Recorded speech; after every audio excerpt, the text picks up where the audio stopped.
ওই মধু মধু কি ওই কিরে না ওই কিরে মধু মধু রসমালাই, ব্যাস ওর তরমুজ বিক্রি শেষ। ইউটিউবাররা যে খালি ভিডিও নেয়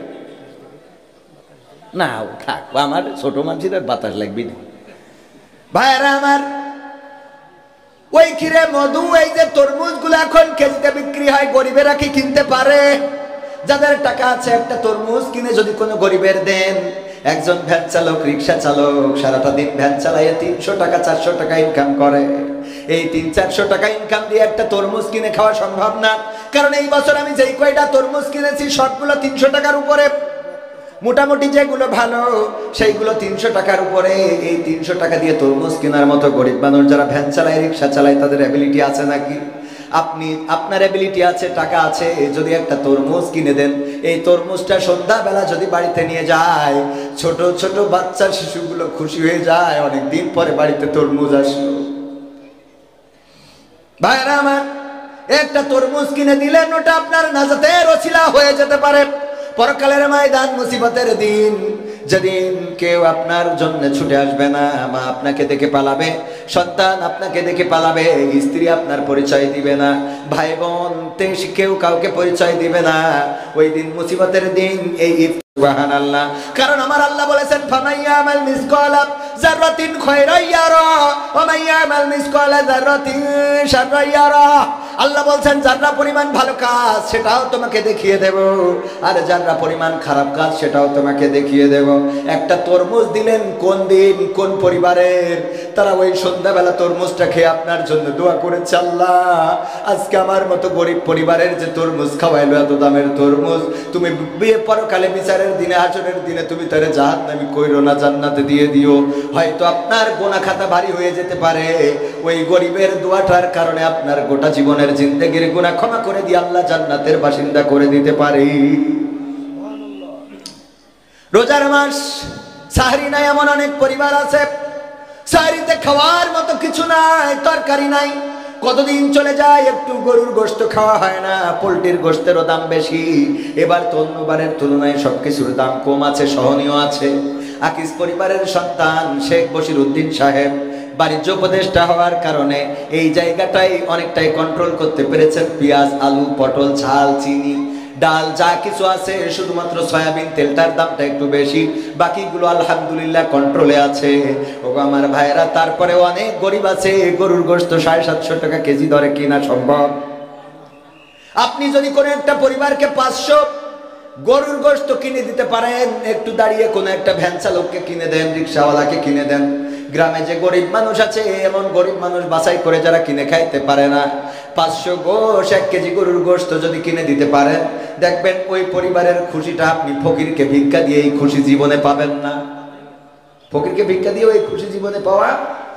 আল্লাহর নবী, আমার মা বোনেরাও আছেন, আল্লাহর নবী বলেছেন, ওগো মহিলারা, ওগো নারীরা, তোমরা একটু কি করো, আবার গুতাগুতি শুরু করেন না, ওয়াজের সময় ঝামেলা করেন না, দেরি করে আসবে আবার মাইক বানবে, তা হবে না, তা হবে না। যেই হুজুরের রাজনীতি হবে সেই হুজুর উঠার আগে আসতে হবে, ঠিক না? ঠিক। এই শীতে মানে আইসি যখন, তাহলে কবির ভাইরাটা নিয়ে রাখি যদি কাজে লাগে। ও আমার ভাইয়েরা, মা বোনদের ব্যাপারে বিশ্বনবী বলেছেন, ওগো নারীরা, তোমরা যখন রান্না করো, ওই রান্নায় একটু পানিটা বাড়িয়ে দাও, ঝোলটা বেশি করো। কি করো? পানিটা বাড়িয়ে দাও, ঝোলটা বেশি করো, একটু তরকারি বেশি হবে। এই তরকারি একটা বাটি প্রতিবেশীকে দাও, এটাই হলো প্রতিবেশীর হক, প্রতিবেশীর অধিকার।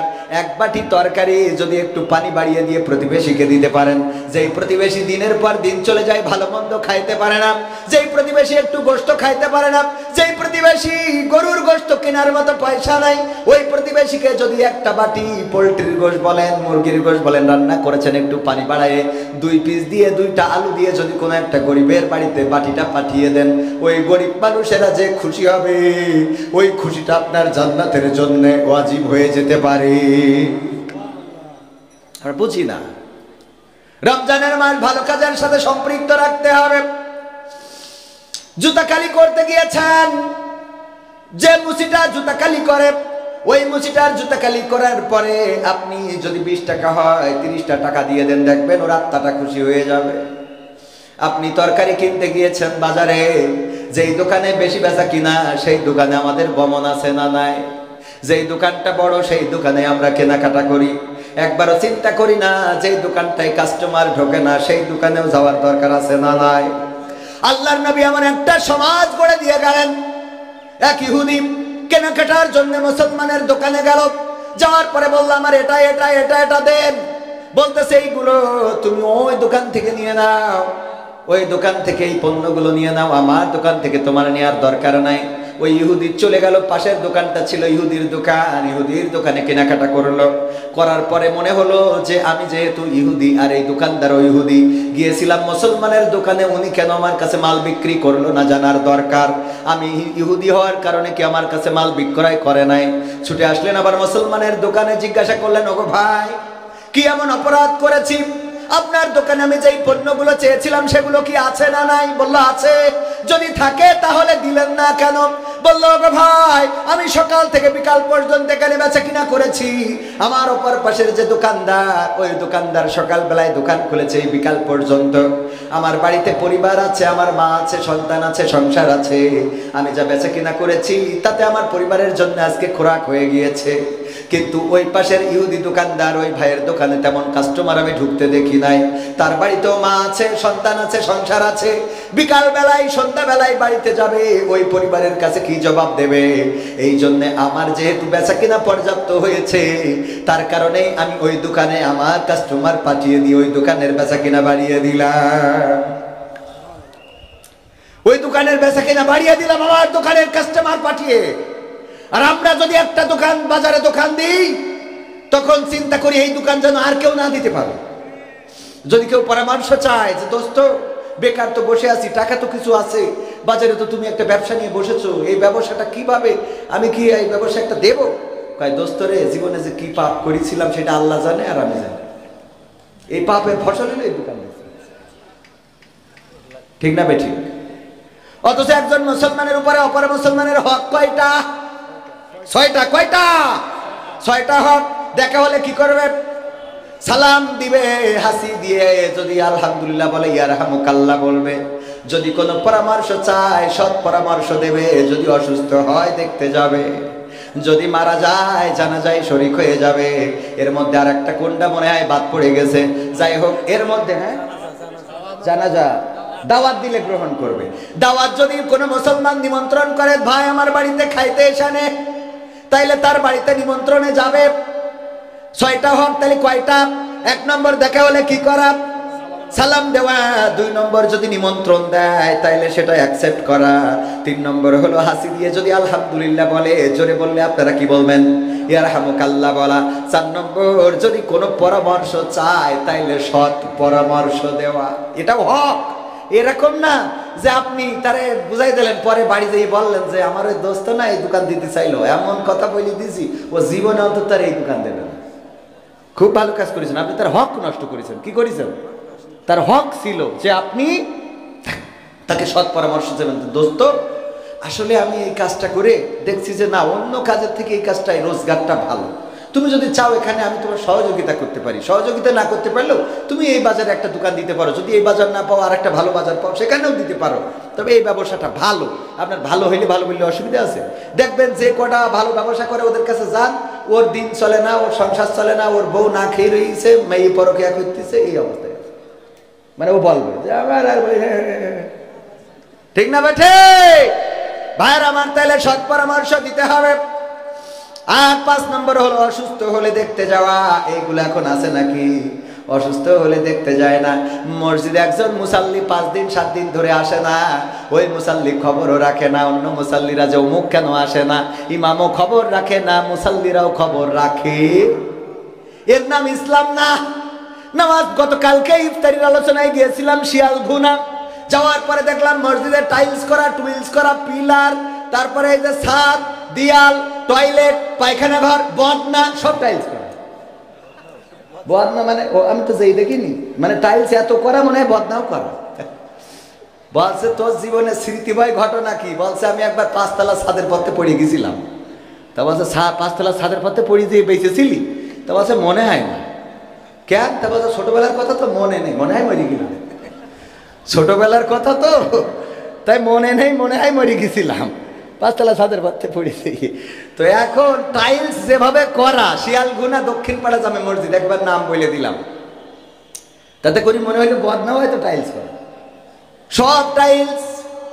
অথচ মসজিদে আসরের নামাজে মাত্র হাতে গোনা কয়েকজন, মুষ্টিমেয় কয়েকজন, ইফতার মাহফিলে আসে না, লোকের খবর নাই। আমি বললাম এত টাইলস টুইলস ফ্যান এসি করে লাভটা কি যদি মুসাল্লি না থাকে, বরং ভাঙা চাষের বেড়া, উপরে টিনের ছাউনি, এর মধ্যে যদি মসজিদ পরিপূর্ণ থাকে সেটাই মসজিদের সৌন্দর্য।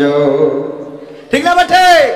আমরা ওই যে মোড়ের মাথায় বসি, বটতলায় বসি, টাকা তোলে, ভাইয়ের আমার মসজিদে এসি কিনা হবে, টাকা দেন ভাই, টাকা দেন, দিলে পরকালে দোতলা জান্নাতে থাকবেন। আপনার বাপ মরে ভূত হয়ে গেছে, আমরা জান্নাতে রেখে আসতেছি, খালি 10টা টাকা দেন। আরে বাবা, 10 টাকা দিলে ওর আব্বা জান্নাতে দিয়ে আসবে। জান্নাত আল্লাহ, আল্লাহ আমাকে যে কি পরিমাণ কুপান দেবে পরকালে। কবে তুই যে এখন যদি বেনাপোলে 1 শতক জমি কিনতে চান, কয় টাকা? হ্যাঁ, 10 লাখ টাকার নিচেই তো না, 10 লাখ টাকার নিচেই তো না। 1 শতক জমি 5 শতক কিনলি 50 লাখ টাকা। আর জামতলায় মাইক নিয়ে বসে রয়েছে, 10 টাকা দেশে বলছে আল্লাহ তুমি তার জান্নাতের মালিক করে দাও। ওরে বাবা, একটা জান্নাত মানে 10 পৃথিবীর সমান। আল্লাহ কবে তুই 10 টাকায় জান্নাত দিতে করলি, কোন আন্দাজে? এইটা তোর অন্য কিছু দরকার, এইটার জবাব দিয়ে তারপরে সভাপতি মাইন্ড করেন না, কিন্তু কথা সত্য। মানে ওই যে একজন হোটেলে গেছে, যাওয়ার পরে ওই অনেকেই হোটেলে যেয়ে কিন্তু বিপদে পড়ে যায়। টয়লেটে যে আমাদের আদ্দিন হাসপাতালে টয়লেটে সব কমোড বানাইছে। কি বানাইছে? কমোড। যারা আদ্দিনে যান তারা জানেন, গ্রামের মানুষ এই কমোডে হাত দিয়ে হয় না ওতে সিঁড়ে ভিজে দিয়ে হয়, এইটাই জানে। ওই যে পানি জমা থাকে, তো একজন বলছে এবার উমরায় যাওয়ার পরে বলছে, উমরাতে আবার কাতারে গেলাম, কাতারে গেলি অনেক গল্প হচ্ছে যে হজে যে আমার দাদা আমাদের মসজিদের মুয়াজ্জিন, সে মক্কায় মোটামুটি ওই যে ডাউন প্যান ছিল, ডাউন প্যানে টয়লেট করেছে। মদিনায় যে একটু ভিআইপি হোটেল, ওখানে যে কমোড, ওই যে উঁচুটা হাইট কমোড, তো ওইটাই যে টয়লেটে যাচ্ছে আর বেরোচ্ছে, যাচ্ছে আর বেরোচ্ছে, যাচ্ছে আর বেরোচ্ছে। আমি বললাম দাদা কি হয়েছেটা কি? বলছে নিয়ে আসলে তো সে টয়লেট করি। তো টয়লেট করে যে আপনি যাচ্ছেন যেখানে, ওইটাই তো টয়লেট। তো বলছে ওখানে যে সে হাঁকবো, সে জায়গা ডাকবো। আমার দাদা মসজিদের মুয়াজ্জিন, আপনার মতো মুরব্বী। তো আমি বললাম, আমি বলা কি, আমার আর একজন বলছে দাদা আসেন আমি আপনার দেখাই দিচ্ছি। পরে নিয়ে যেই দেখাই দিলে এই হইলো কমোড, এখানে পায়খানা করতে হয়। তো কিভাবে? তারপর এইভাবে বসি পায়খানা করবেন। ও খানিক পরে আবার বেরিয়ে গেছে, এই বলছে দাদা কি হয়েছে? তা বলছে ওখানে বসে চিন্তা করলাম, আমি এখানে এইভাবে বসি না, চেয়ারম্যানের মতো হাঁকলাম, কিন্তু সোস কপি করি। এটাও তো একটা চিন্তার বিষয়, হ্যাঁ? তো এই জন্য কিছু বিষয়, তো এই কথা যখন আমি কাতারে যে আলোচনা করছি, বলছে ভাই আপনার চাচা তো ছোট ঘটনা ঘটাইছে, আমার চাচা সে আর একটা ঘটাইছে। কি? তা বলছে আমার চাচা যে চিড়ে ভিজবে, তার জায়গা খুঁজে না পেয়ে ওখানে যে পানি জমা থাকে, ওখানে ভিজে ঠিয়ে এসে বলছে চিনিটা দিন, ওখানে গুলাই ঠিয়ে এসে একবারে তুলে নিয়ে আসবে। সহ্য না করে পারা যায়? তো যাই হোক, এখন মানে এইটা বলতে গেলাম কেন, একজন ওই যে টয়লেট হোটেলে যেই বিপদে পড়ে গেছে, হাই কমোড, টয়লেট করার কোনো রাস্তা খুঁজে পাচ্ছে না। তো করিস কি, ওই মোজা খুলে নিয়ে ওর মধ্যে টয়লেট করেছে, যে এতে বসবো কি পায়খানা করবো কি, ওতে করিয়ে মোজাটায় গিরে দিয়ে ওই যে মানে ছোট যে জানলা ফ্যান থাকে না, অ্যাডজাস্ট ফ্যান বলে, অমনি চেলি দিতে গেছে, সিলিং ফ্যানে গেছে বেঁধে। যাওয়ার পরে ওই মোজা ফ্যান যত ঘুরিয়েছে সারা দেয়ালে সব ছড়াইছে। হোটেল কর্তৃপক্ষ ঢুকে বলতেছে এ করেছিস কি? বলছে ভাই মাফ করে দেন। বলছে তোর মাফ করে দেবো, অসুবিধা নেই, কিন্তু তোর বলতে হবে যে তুই এ সারা দেয়াল হাগলি কি বেরে সেইটা কর, এইটা বললি তারপরে মাফ নেই। তো এখন পরকালে আমাদের হুজুরদের বলবে যে তুই 10 টাকায় যে জান্নাত দিলি, তুই কিভাবে দিলি? যেই জান্নাত 10 পৃথিবীর সমান, তোর বেনাপোলে জমি কিনতে গেলি 1 শতক 10 লাখ টাকা লাগে, আর 10 টাকায় তুই তার 14 গোষ্ঠী জান্নাতে, তুই এতে ওখানে মাইক বাজাচ্ছিলি। কথা কয় না, ঠিক না বে ঠিক? মসজিদে আমি গত সপ্তাহে আমার মসজিদে আলহামদুলিল্লাহ সভাপতি হিসেবে দায়িত্ব দিয়েছে। আমি বললাম যে ভাই আপনাদের পায়ে হাত রেখে বলছি 2 টাকার নোট আর নিয়ে আসবেন না, 2 টাকার নোট আর নিয়ে আসবেন না। 2 টাকার নোট আপনার ফকিরও নেয় না। আল্লাহর কি এত গরিব মনে করেন আপনি? কথা কয় না। আল্লাহর কি বিশাল টাকা পড়ে গেছে আপনার ওই 2 টাকা লাগবে? আমি বলছি যে এই মাহফিল মসজিদের সভাপতি, আমি যেই জায়গায় থেকে যাবো ওই জায়গায় আমি আছি, তাও 2 টাকার নোট মসজিদে চলবে না। কথা বোঝেননি? আপনি 2 টাকার নোট, ছিঁড়া নোট, যেই টাকা ছিড়া, এত ছিড়া যে ওই টাকা হাসপাতালে নিয়ে গেলি বলবা আইসিইউতে ঢুকাতে হবে। সেই টাকাটা করে নিয়ে আসে, দান বাক্স খুলে দেখেন যত নষ্ট। ভারতের টাকা ভিসা পাচ্ছে না বলে মসজিদে থেকে গেল যে যাতেও পারবে না, এটাকে আল্লাহ তোমার দিলাম, তুমি ভারতে চালাও, বাংলাদেশে যাও চালাও, তোমার তো কোনো দেশে অসুবিধে নেই। মানে ওরও বুদ্ধি আছে, আল্লাহ তোমার তো কোনো দেশে অসুবিধে নেই, তাই এখন যেহেতু ঢুকতে পারছি না তো দান বাক্স দিলাম, তুমি ভারতে চালাই নিও, মোদির কাছে পাঠাই দিও। বুদ্ধি আছে না নাই? আহা, এই মানুষ, এই মানসিকতা আমাদের, এই মানসিকতাগুলো পরিবর্তনের দরকার আছে না নাই? আলোচনায় আসি। ও আমার ভাইরা, কলিজার টুকরা ইমানদারেরা, আমার মা বোনদের জন্য বলছিলাম তরকারিতে একটু ঝোল বাড়িয়ে দেন, একটু পানি বেশি করে দিয়ে প্রতিবেশীকে দেন, প্রতিবেশী খুশি হয়ে যাবে, ওই প্রতিবেশী আপনার জন্য দোয়া করবে। ও আল্লাহ, এখনকার মা বোনেরা প্রতিবেশীদের দেবে কি? প্রতিবেশীদের যদি হয় তাহলে স্বামী কয় তুমি বিদেশ যেতে পারো না, তুমি তোমার বিদেশ যাওয়ার খবর নেই, তুমি যদি বিদেশ না যাও তা আমি বলে দিলাম আমি 1 মাসের মধ্যে বাপের বাড়ি চলে যাব। ও আপনার সাথে আল্লাহ বিয়ে দিয়েছ, ওর বউ টাকা তুলে বেড়া বলে মার্কেট করে নিয়ে আসে। ঠিক না বেঠিক? স্বামী জোর করি ও যাবে না মোটে, ও বউ থুই থাকতে পারে না, সেই বউর জোর করে পাঠাই দেয় দিয়ে। এইবার স্বামী যেই টাকা পাঠায়, ও যেই বেনা বলতে বাজার করি নিয়ে আবার এনামুল ভাইয়ের সাথে, হ্যাঁ কথার কথা না, ভাইয়ের সাথে না, এই আর কি, আছে না নাই? কথা কয় না, সত্য না মিথ্যা? অধিকাংশ পরিবার, প্রবাসে থাকা অধিকাংশ পরিবারে পরকিয়া, হাতে অ্যান্ড্রয়েড ফোন, স্বামী পাঠাই দিয়েছে দামি ফোন, ওই দামি ফোনে স্বামীর সাথে কথা বলতে মজা লাগে না। হ্যালো কবির বিন সামাদ ভাই, হ্যাঁ আপনার সাথে আমার একটু কথা ছিল। কি কথা ভাবি? বলছি কি একটা ফতোয়া জানতে চেয়েছিলাম। হ্যাঁ রে ফতোয়া, শয়তান থাকে তোর, এত ফতোয়া জানি লাভ কি? নামাজ পড়বি, রোজা করবি, রান্না করবি, স্বামী খাওয়াবি, সন্তান ব্যাস হয়ে গেল, এত ফতোয়া তোর দরকার? কথা কয় না, আছে না নাই? আছে মানে আমি কি মিছে কথা বলছি? আমাকে কাছে ফোন দেয় না তাই মনে করছে? বুঝছে আমার স্বামী মরি গেছে, আমি বলছি মরি গেছে আমি কি করবো? আমার বিয়ে করা হয়ে গিয়ে 2টো বাচ্চা হয়ে গেছে। বলছে না বুঝুন বলছেন ফোন দিইনি, আমি একটা কারণে ফোন দিয়েছি। কি? তা আমার স্বামী বেঁচে থাকতে আমি প্রায়ই বলতাম তোমার মরণ করে না কেন আল্লাহ, মরো না কেন? এত লোকের কাছে আজরাইল আসে, তোমার কাছে আসে না কেন? কুত্তার ইজ বাড়ি এই জন্য। তো এই স্বামী আমার কয়দিন আগে মারা গেছে।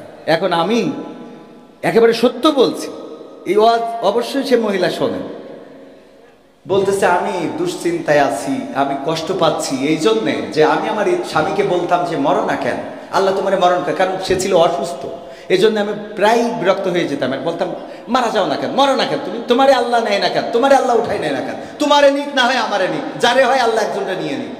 তো আল্লাহ তারে তুলে নিয়েছে। এখন আমার মনে হয় কি আমার দুয়ার কারণেই কি মারা গেল, নাকি তার হায়াত শেষ হয়েছে তাই মারা গেল? আমি কি এটা বলার মতো এখনো সেই এলেম আমার আছে?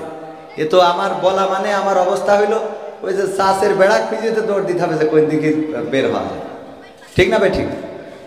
আমি বললাম আমার বোন, আপনার স্বামীকে আপনি অভিশাপ দিতেন, মারা যায় না কেন, মরে না কেন, আল্লাহ তুলে নেয় না কেন, আজরাইলকে পাঠায় না কেন?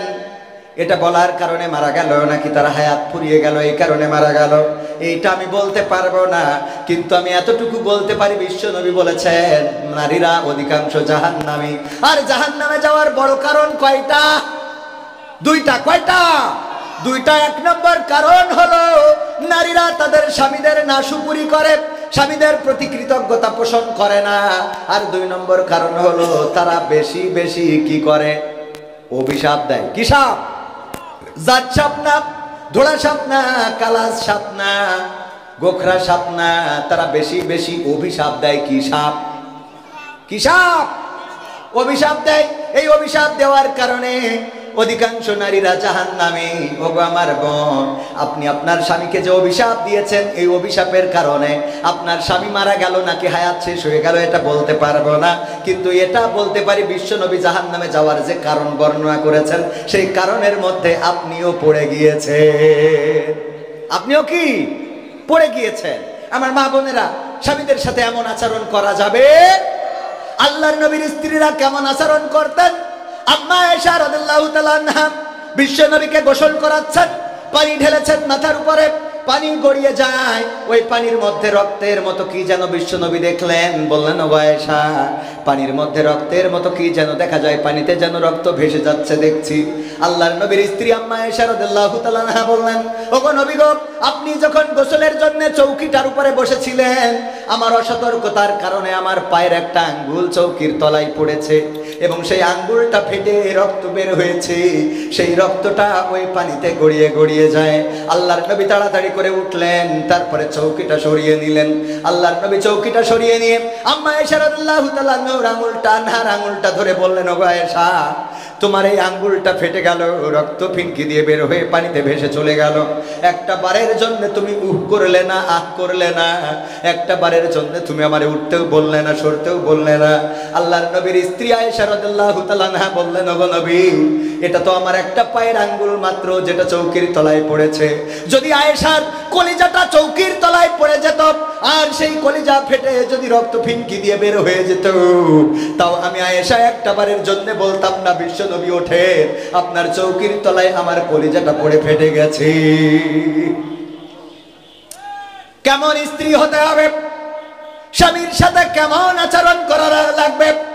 আল্লাহর নবীর কন্যা বিশ্ব নবীর কাছে এসে বললেন, ওগো বিশ্ব নবী, আমার স্বামীকে খুঁজে পাচ্ছি না, আলীকে খুঁজে পাচ্ছি না, কোথায় যেন গিয়েছে, কোথাও পায় না। আল্লাহর নবী বললেন, কেন পাও না? কি এমন আচরণ করেছো তার সাথে? কোন কারণে বাড়ি ছেড়েছে? ফাতেমা রাদিয়াল্লাহু তাআলা আনহা বললেন, ওগো নবী, আজ 3 দিন ধরে বাড়িতে কোনো খাবার নাই।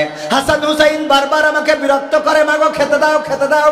আমি বললাম, বারবার কেন আমাকে ডিস্টার্ব করো? তোমরা তোমাদের বাবাকে কি দেখতে পাও না? আজ 3 দিন হয়ে গেল, আলী কোনো জায়গায় কোনো কাজ খুঁজে পায় নাই, কোনো জায়গায় কোনো রুজি রুটির সন্ধান করতে পারে নাই, খালি হাতে বাড়িতে আসছিল। এমন সময় আমি এই বকুনিটা দিচ্ছিলাম হাসান হুসাইনকে, এই বকুনি শোনার কারণে আলী রাদিয়াল্লাহু তাআলা আনহু বাড়ি থেকে বের হয়ে গিয়েছে। ফাতেমা বললেন, এই কথাটা যখন বলছিলাম, আলী তখন গেটে ছিল, আর গেট থেকে ভিতরে ঢোকে নাই, বরং পিছন দিকে চলে গিয়েছে। আমি হাসান হুসাইনের কাছে জিজ্ঞাসা করলাম কোন দিকে গিয়েছে। তাদের কাছ থেকে খোঁজ নিয়ে তারপরে আমি চারিদিকে খুঁজলাম, মসজিদে নববীর আশেপাশে খুঁজলাম, কোথাও আমি আপনার জামাতাকে খুঁজে পাই নাই। আল্লাহর নবী বললেন, ওগো ফাতেমা, তুমি আমার আলীকে কষ্ট দিয়ে ফেলেছো। 3 দিন ধরে সে পরিশ্রম করেছে, খুঁজেছে, এই মদিনার অলিতে গলিতে একটু কর্মের জন্য, একটু খাবারের জন্য ঘুরে বেরিয়েছে, হয়তো ব্যবস্থা করতে পারে নাই। সে বাড়িতে আসার পরে তুমি যখন বলেছো তোমাদের বাবাকে কি চোখে দেখো না, এটার কারণে আলী বাড়ি থেকে বের হয়ে গিয়েছে। ওগো ফাতেমা, আমি তোমাকে বলে দিই, আমার আলী যদি এই মুহূর্তে মারা যায়, এই মুহূর্তে যদি মালাকুল মাউত আলীর জানটা কবজ করে নিয়ে যায়, আলীকে যদি কোনো বনের বাঘ খেয়ে ফেলে, সাপে যদি কামড় দেয়, আর আলী যদি পৃথিবী ছেড়ে চলে যায়, ওগো ফাতেমা, তুমি যদি ক্ষমা চেয়ে না নিতে পারো পরকালের ময়দানে, হাসরের ময়দানে, আমি নবী মুহাম্মদ, তুমি আমার কন্যা ফাতেমা এই পরিচয়টা দেব না। আমার কন্যা এই পরিচয়টা দেব না। আর আমার মা বোনেরা স্বামীদের সাথে কেমন আচরণ করেন সেটা আপনারা ভালো করে জানেন, আমিও জানি। আমারটা তো বলা যাবে না, কারণ ইউটিউবে যাচ্ছে, আমার আবার বাড়ি আবার ধরবে, এটা নিয়ে আবার কি টর্চারিং করবে। তো যে পর্যন্ত বলিস ওই পর্যন্ত থাক, আমারটা বলবো না। বুঝি তো কি করে না করে, কি অবস্থায় আছি নাই। ঈদের বাজার করা লাগবে, টাকা থাক না থাক, ঈদের বাজার করে দিই, সবার জন্য সব পোশাকের ব্যবস্থা করে দিই, তারপরেও মন ভরে না। 2টা 3টা করে 3 পিস শাড়ি, সায়া, ব্লাউজ সব বানানোর পরেও একটু হাতে কাটা হলে ভালো হইতো। মানে যাই দেন তৃপ্তি ভরবে না, এরকম আছে না নাই? যত যাই করেন তৃপ্তি ভরে, এমন আছে না নাই? তৃপ্তি ভরে না। আমাদের এক হুজুর বললো, ভাই আমার স্ত্রী যাই কিনে দিই পছন্দ হয় না, ওর খালি পছন্দ হয় বাইরের তা। বলে, এনামুল হাসান বিন নূর মাদ্রাসা করেছে, এইটা সুন্দর, তোমারটা ভালো না। এনামুল হাসান বিন নূর বোর যে বুরখাটা কিনেছে ওইটা সুন্দর, তুমি যা কিনেছো ওটা পরা যায় না। ওনার বোর 3 পিসটা ভালো, শাড়িটা ভালো, সব এইটা পরেরটা পছন্দ হয়। এই জন্য আমি বুদ্ধি করে একটা দামি শাড়ি কিনে নিয়ে গেলাম, নিয়ে যেয়ে আমি ডাইনিং টেবিলের পরে রাখলাম। রাত্রি রেখে বললাম, স্ত্রী খাবার দাও। শাড়িটা রাখার পরে স্ত্রী খালি আড়ছো কি তাকায়, শাড়িটা কার, শাড়িটা কার। ও তো না জানা পর্যন্ত মনের মধ্যে কি, মানে ও তো জানতেই হবে, সিসি ক্যামেরা আর কি, তার থেকে আমার মা বোনেদের ক্যামেরা ভালো। ওবু ঘটনাটা ঘটিকে শুনেছিস? কই না তো। আল্লাহ এখনো শুনিসনি? ও আল্লাহ তুই কি তুই কনে ছিলি? কেন কি আল্লাহ ওই আব্দুলির আব্বাস জুতো চুরি হয়ে গিয়ে মসজিদে। মানে এমন ভাবে উপস্থাপন করবে যে ওর জন্য মানে বাংলাদেশ ফিলিস্তিনি রূপ নিয়েছে। ঠিক না ভাই? ঠিক শুনে ও আমার ভাইয়েরা, শাড়িটা রাখার পরে বারবার তাকায় এক ফাঁকে জিজ্ঞাসা করে বসলো শাড়িটা কার? ওই হুজুর বলতেছে শাড়িটা এনামুল হাসান বিন নূর কিনেছে তার বোর জন্য। বসে দেখো কত সুন্দর রং, কালারটা কত সুন্দর, শাড়ির পায়টা কত সুন্দর। আর তুমি যেখানে থাকি তোমার সাথে আমার আব্বা বিয়ে দিয়ে আমার জীবনটা আছে না? কিছু কলি না, কিছু কলি নাই।